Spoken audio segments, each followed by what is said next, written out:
Buddies, so this is a follow-up video about my recent video where I was riding the Yamaha R3 and my friends were riding the Duke 390 and the 2017 KTM RC390, where the Duke 390, my Duke 390, the 2013 model, absolutely stole the show.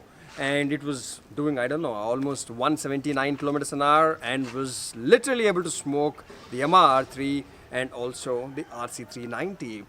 Now this made many of you all ask many questions. That is, how is it possible?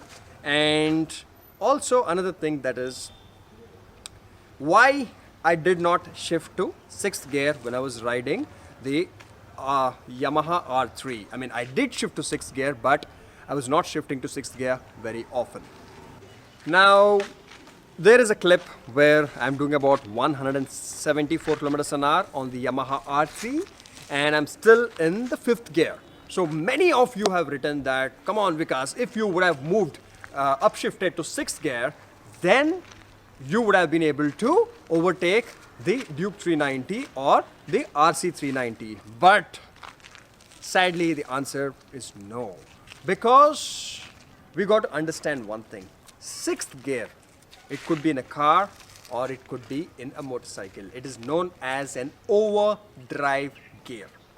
Now, overdrive gear is not designed for power. It is designed for fuel efficiency and for long rides, cruising, when you do not wish to stress the engine. In the same clip, which I'm going to be playing it now, Close to 160 kilometers an hour, 5th gear, getting close to red line. RC390 is still ahead. Come on baby, crouch down because crouch down, 173 kilometers an hour. Holy mother! 6th gear, I still could not get the RC390. RC390, baby, you're doing well. Probably you had an advantage of having a lead. Now let me try. Let me try this. if you see, I am the 5th gear at like top of the line RPM and doing about 174 kilometers an hour. If I upshift, I mean the moment I upshifted, the RPM started to drop drastically. It went down by a few thousand RPM. Now if the RPM is dropping, are we gaining speed? No. We are losing power. So we need to understand that by upshifting to 6th gear, we are not going to have sudden increase in power, whereas we are going to be losing horsepower. The whole purpose of having a 6th gear is that motorcycles and cars did not have 6th gear for a long time. Even today, cars, many of the cars have only 5 gears. So why did motorcycles start to have 6 gears? Because if you are doing a long ride, say you're doing a 600, 800 kilometer ride in a day and you're riding almost non-stop. So would you want to be around the red line of the RPM? No. If you are at the red line of the RPM most of the time, say if you are doing red line riding for 2-3 hours, then we are stressing the engine.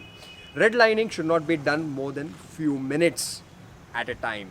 That is where if you upshift to 6th gear, the RPM drops and it stays at a level where the engine is not getting stressed and you're still cruising at high speeds. So that is the whole idea of having the 6th gear, and also 6th gear gives you fuel efficiency.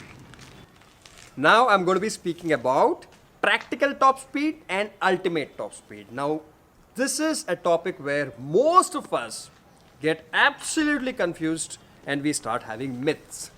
Now, understand one fact, that most of the motorcycles and cars reach their practical top speed in the 5th gear itself.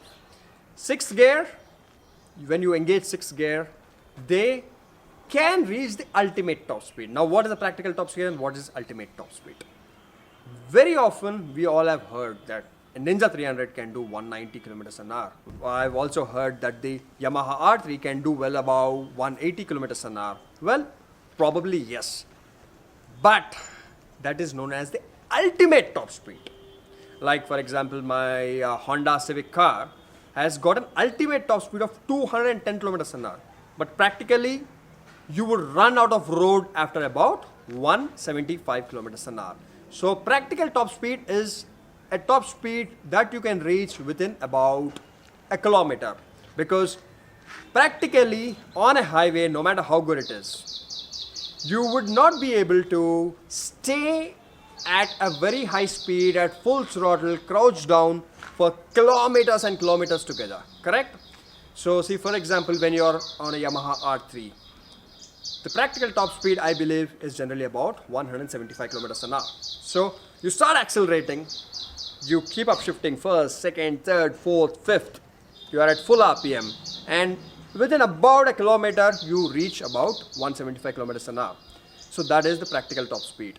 Now you upshift to 6, and from 175, there is a possibility that you can go upwards 180. But that additional 6 or 7 or 8 kilometers an hour, to gain that, it would take you 3 or 4 or 5 kilometers. You just have to crouch down and stay there, and speed very, very, very gradually starts to increase. So that is known as ultimate top speed. So it is achievable, but it takes a very, very long time, and it's not practical. So I generally am concerned about only the practical top speed, not the ultimate top speed. And the last thing is that a few of you have written that Vikas, you're sponsored by KTM. Wow. Well, I truly wish I was sponsored by a really, really big company like KTM. No, you don't get sponsorships like this. So, and moreover, I own a Yamaha R1, and I also own a KTM. So why would I be biased towards any of the motorcycles, correct? I truly did my best, but I don't know how, but the KTM Duke 390 just kept going ahead. And that is it, friends. So remember one thing: getting a sponsorship from a company where you would get paid and you get an opportunity to show that that bike is good by doing videos like this, not possible.